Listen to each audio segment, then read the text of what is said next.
In just a few words, Allah strikes a powerful example that sums up the reality of life. He says that this life is like the example of rain that falls and causes plants to grow to the delight of the planters. But later, the plants dry up and you see them turn yellow, then they are reduced to debris. The Quran, chapter 57, verse 20.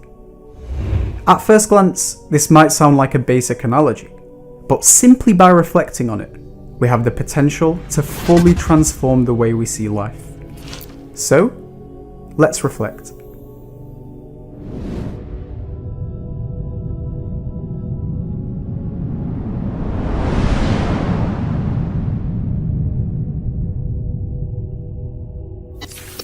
When a planter plants a seed, there must be work done for it to grow. This includes things like looking after the soil, watering it, and making sure it doesn't get infested.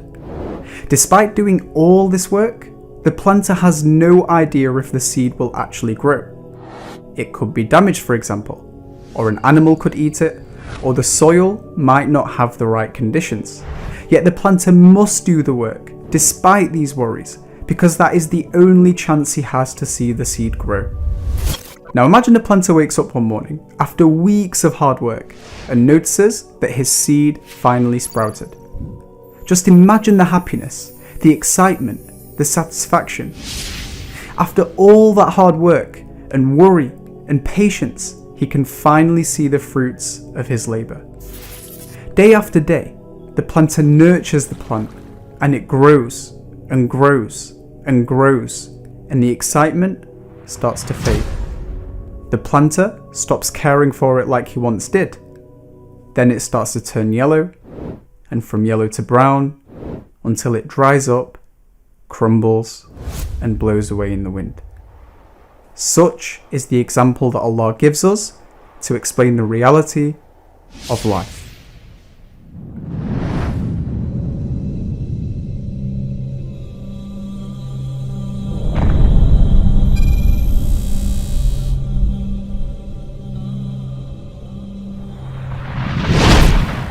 You see, my life and your life is like a seedbed. As we live our lives, we plant seed after seed after seed. What I'm saying is that life is just a number of goals that we set ourselves and work towards. Some goals we never reach and the seed never grows. But some goals we do reach and the seed sprouts. But like with any seed that sprouts, the plant must eventually turn yellow and crumble. For example, we study year after year, hoping to graduate, not knowing if we'll ever make it. After studying all this time and doing test after test that stressed you out day and night, the seed sprouts and you finally get the news that you are graduating. Think of the happiness. All of that stress and hard work has finally paid off. On graduation day, you take pictures, you celebrate, you frame your certificate. But then after some time, your entire graduation becomes a faint memory. Now, you walk past your certificate and you don't even notice it. What happened? Your graduation turned yellow. A lot of us aspire to be rich, thinking that money is the pinnacle of success. We wake up every day striving for a promotion at work, striving for a breakthrough in our business, dreaming about what we will do with that money.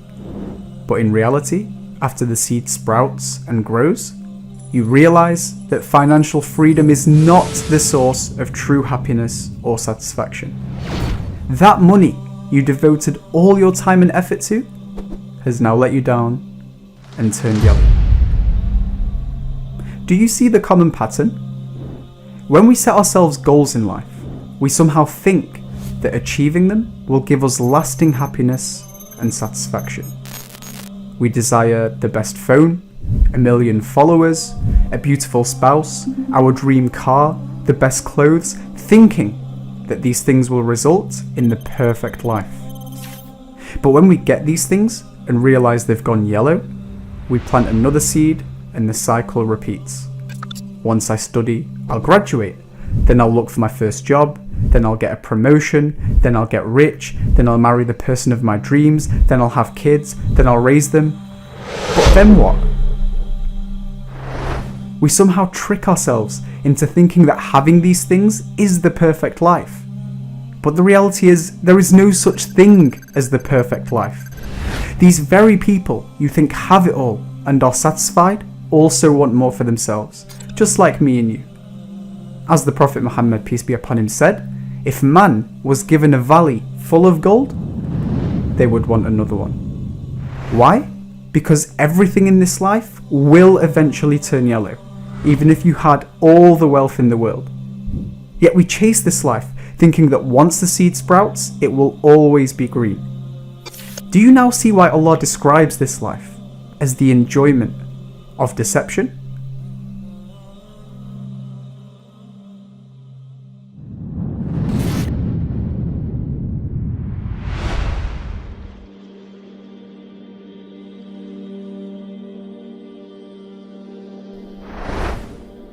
You see, the beauty of the Quran is that Allah never gives us the lock without the key. So what is the key to break free from this cycle and find true enjoyment and satisfaction? The key is Islam. Why? Because Islam teaches us that our ultimate goal can only be achieved after we die. Let's internalize that for a second. Since we never reach the goal in this life, the seed will never sprout. If the seed never sprouts, the plant can never go yellow.